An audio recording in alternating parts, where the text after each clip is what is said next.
Ora bem, época de vindimas, a gente me pergunta como é que nós fazemos para escolher o momento certo para apanhar as uvas. Ora, isto não é nenhuma ciência de foguetões, é um processo até relativamente fácil, algo trabalhoso e duro, que eu, a brincar, apelido de bagonage, dada a mania que nós temos de afrancesar os termos todos, ou de usar os termos todos franceses. Basicamente consiste nisto. Uma vinha, como vocês poderão, penso eu, saber, é feita de alguns retalhos, não é? Temos aqui, às vezes até tem castas diferentes, separadas por ruas. Estas ruas, normalmente chamamos esta divisão, portanto, a esta parte chamamos um talhão, aqui chamamos outro. E, portanto, isolamos cada talhão, porque normalmente esses talhões têm a mesma casta em comum ou características do solo muito parecidas ali naquela zona e, portanto, nós fazemos esta separação para ser o mais exato possível.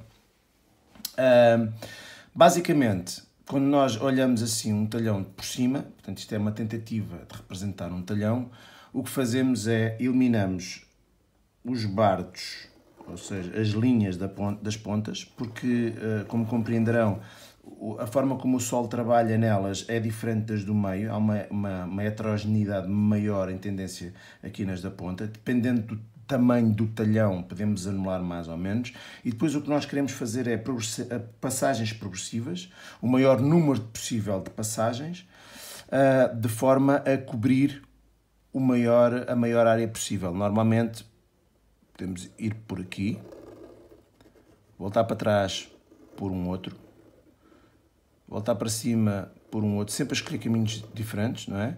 E voltar para baixo no último. A ideia é ir a um bardo e a outro, portanto, a uma zona e a outra, vamos em zigue-zague e vamos, sem olhar para as uvas, esta é a parte mais importante, sem olhar para as uvas, vamos escolhendo bagos. Há quem colha cachos inteiros e há quem colha bagos. Eu gosto mais de colher bagos e normalmente a ideia é a mão entra aleatoriamente e colhemos. Eu gosto de colher mais do que um bago por cacho, normalmente um daqui, ou um daqui, ou um daqui, ou um daqui, ou um daqui, ou um daqui, ou um daqui. Porquê? Como compreenderão, as uvas deste lado têm um comportamento ligeiramente diferente das que têm deste lado e estes bagos do topo serão substancialmente diferentes dos bagos do fundo, serão substancialmente diferentes dos bagos do meio, serão substancialmente diferentes dos bagos de fora. E nós queremos ter uma representatividade o mais homogénea possível de todos os bagos. E, portanto, vamos retirando aleatoriamente, uns por baixo, uns por cima, uns por meio, e vamos tentando ter uma amostra a mais homogénea possível. Como eu disse, em zigue-zague, para cobrir todas as variações possíveis, e o ideal normalmente é ficar com cerca de 200 bagos. Esses 200 bagos, quando chegam à adega, são espremidos, portanto é simulado o efeito de prensa, são espremidos e esse sumo é analisado. Normalmente analisa-se o álcool provável,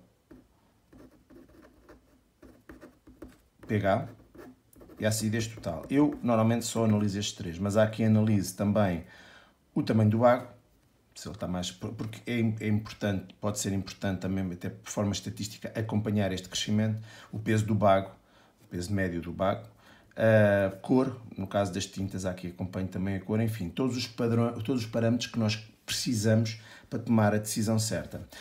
Supostamente cada talhão deve ter no mínimo uma passagem por semana e depois ir-se comparando num gráfico a forma como evolui.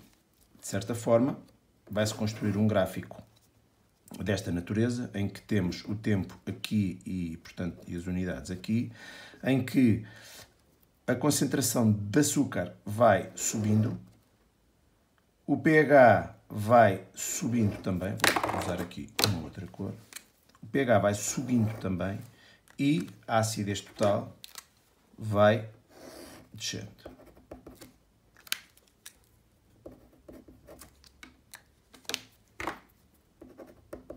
O álcool provável, no fundo, é a concentração de açúcar que elas têm, não é? Portanto, há uma relação direta entre a concentração de açúcar e o álcool que vão originar, visto que a fermentação, no fundo, não é mais do que a transformação desse açúcar em álcool. Pronto. Normalmente, depois o que acontece é que para cada vinho que queremos fazer e para aquilo que procuramos, existe uma combinação correta destes 3 parâmetros que tentamos aproximar. E, portanto, nós traçamos a nossa linha, por exemplo, aqui, e quando os 3 parâmetros, neste caso os 3 parâmetros, estiverem o mais próximo possível destes pontos, então é aí que vamos fazer a vindima. E pronto, é assim que hoje em dia se escolhe o momento certo para fazer a vindima. Ok? Obrigado.